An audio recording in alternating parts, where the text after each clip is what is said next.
Hello, everybody. I'm Alex Nogales, the President and CEO of the National Hispanic Media Coalition. As many of you know, we had our Impact Awards Luncheon on September the 9th. We honored 4 of our area's greatest heroes, people in media who have given so much of themselves and to our community through media. We awarded 4 awards, as I said before. 2 of them you're going to see the videotapes of, so you can judge for yourself just how deserving these people are. First one went to Vikki Vargas, and it went to her. She's a reporter at KNBC here in Los Angeles for Lifetime Achievement in Television Broadcasting. She has been in broadcasting for over 25 years. Tremendous job that she has done. The second awardee is Latino Theater Company, and they have wonderful headquarters here in Los Angeles as well. And we honored them with an Outstanding Theater Company Impact Award. Now, we're going to show you 2 videos so you can see what it was exactly that they have contributed to our community and why it is that, in fact, they were so very, very worthy of the award. Take a look. All morning long, it was as if the fire fought to be king of the hill. What the report does not explain is how someone could slip out of this ride. What is known is that the drop is 120 feet.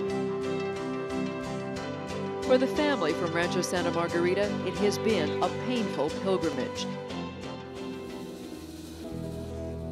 Emmy Award-winning journalist Vikki Vargas has been a member of NBC4's family for 28 years. She spent much of that time as the Orange County Bureau Chief, covering the biggest stories and issues that matter most to viewers. You know, when you see a Vikki Vargas story on the air, you know it's spot on. I love the fact that I get to write, I get to make a widget every day. More than anything, I get to come back and do it the next day and hopefully keep improving on it.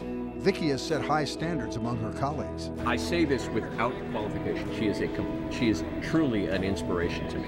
Vikki has an amazing work ethic and drive, and she puts her all into every story. Schwarzenegger told Channel 4 News he did have concerns about today's eco-terrorism attack against a Humvee dealer. She really cares about the people in her stories, and she really lets them tell the story. Arthur was in this Chevy Blazer when it spun out of control, flipping end over end. It would be 2.5 months before the one-time cheerleader awoke from a coma. The result, says her mother, of faith and prayer. Say, I love you. I love you. Part of Vikki's love for Orange County may have something to do with this. She was born and raised and educated and married there. She spent a brief time at KESQ TV in Palm Springs before joining KNBC. To us reporters, that was the ultimate success story, to go from such a small market to such a large market in one jump. She made history at Channel 4, becoming the station's first Latina reporter. Her skills, tenacity, and longevity have earned her the respect, the trust, and the confidence of those she covers and the viewers. When I go to Orange County in the morning, the people in Orange County don't say good morning. They say, "Where's Vikki?" When's Vikki getting here? Who are you? Why are you here? When somebody wants to tell their story in that region, the first person they think about is Vikki, and that's not something you can buy. Vikki has covered a wide range of stories, including presidential races, wildfires, We're now about 8 miles outside of Julian. the volatile immigration debate, and the Latino AIDS epidemic. AIDS experts say they're concerned about an explosion of patients among Latinos. She's also been a news anchor. Now we're going to take a look at the roads, and Paul Johnson is standing by in Metro traffic with the latest on the freeways. But her profiles of everyday people may be her most compelling work. Michael Osborne is legally blind. What he does see is blurry, out of focus, as if he's living underwater. At the age of 7, Nguyen says he was kidnapped by the Viet Cong. His family told to pay 50,000 Vietnamese dollars for his release. Vikki has deep compassion for those she covers. Little known secret about Vikki. Big softie. I can't tell you how many times we've been in a difficult interview and her eyes well up with tears, and then their eyes well up with tears, and then my eyes well up with tears. She really feels people's pain. That was never clearer than her coverage of Tom Frost, whose daughter was killed aboard one of the ill-fated planes on 9/11. It's 1 year ago, exactly, when I lost my daughter. I think the reason I'm still in touch with Tom Frost is because he too saw a bigger picture. To this day, the money he gained from the government in the settlement is being used for a scholarship at his daughter's high school. He's very involved in his church and giving back through a food bank there. And I am continually intrigued with someone who goes beyond, who uses their loss to create something else in someone else's life. Vikki is also involved in her community. At her alma mater, Cal State Fullerton, she served as chair for its 50th anniversary celebration and has established, along with NBC4, a journalism scholarship at the school. So many people talk about giving back. Vikki's giving back in a very tangible way. And so Vikki, your colleagues, and Channel 4 simply say, salute. I think I should salute because she is the Orange County Bureau Chief, and she's been here since Jesus was a carpenter. No, since 1980 something. Vikki Vargas winning a Lifetime Achievement Award? Okay, maybe she's experienced a lifetime of news, but has she really lived a lifetime? Isn't she getting younger? I'll tell you something. Vikki Vargas makes me want to be a Latino. Love you, Vikki. Congratulations. You deserve very, very much. Vikki Vargas, what did you think about that?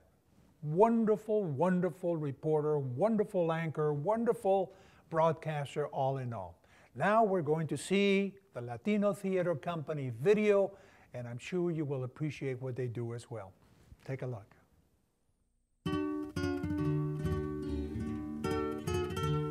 Their mission is to create opportunities for actors and directors, writers, and young people who are interested in theater as an art form. And see what work can we do that is different, that shows people our talents and also our potentials, and we can tell our own stories from our own point of view. It's a way of taking experience and putting it into form so that we can share it among ourselves and look at it and have that as a means of exchange and understanding who we are, what the experience is.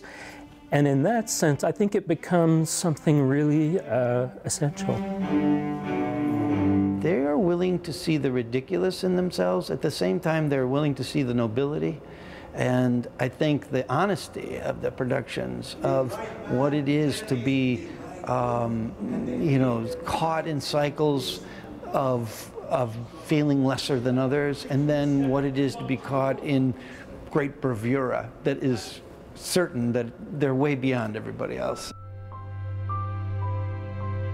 We explore things that we feel that society needs to talk about. We are doing a play about immigration. You know, what had happened historically in this country since the 1910s with the biggest immigration wave. We did a play about AIDS, which is really, really important in our communities.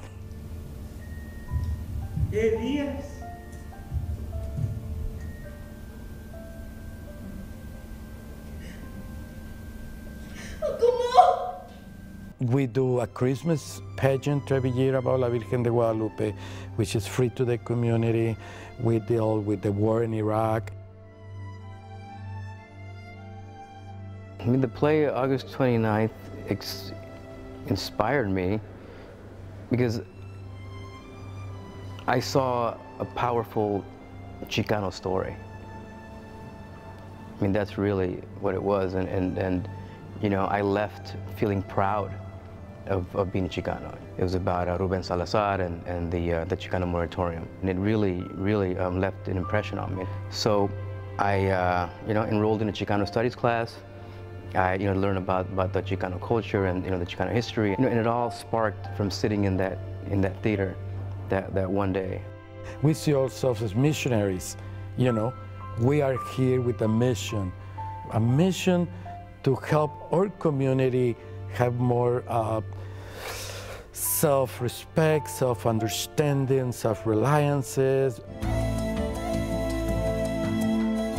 I love Los Angeles. I think Los Angeles is the city of the future.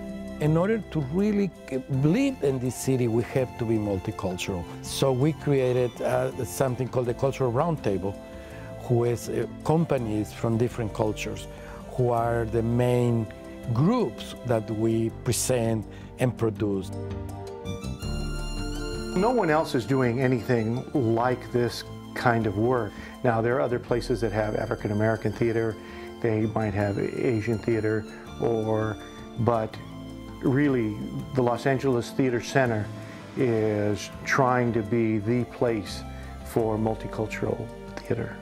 When the going was really rough around here, they didn't give up hope about this basic kernel of energy that was very important about starting here.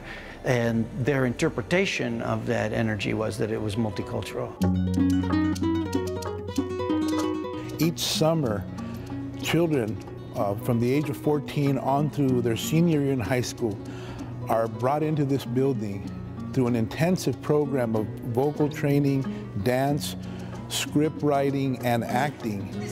And the young people who come to this conservatory are people who otherwise would never have this experience. Their parents come from low-income homes. Some of the students can afford the tuition, but for those who cannot, and that's the majority, they're on full scholarship. This is our third year that we do it, and we had so many students already into the university level. When they see other youth their age just bursting with energy on a live theater stage, it tells them that they can be empowered to be anything they want to be. And sometimes for some young people, it's a real life-changing experience.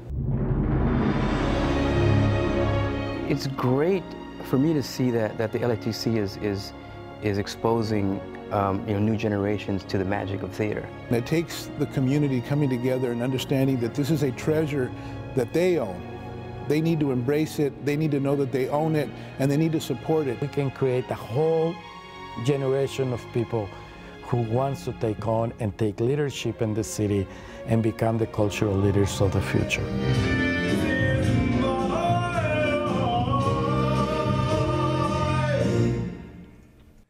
Vikki Vargas and the Latino Theater Company, both awards that went to those individuals, to that company of actors, very well deserved. I'm sure you will agree. We will see you very shortly when we, in fact, have another video of the other two worthy people that we awarded on September the 9th at the Impact Awards Luncheon.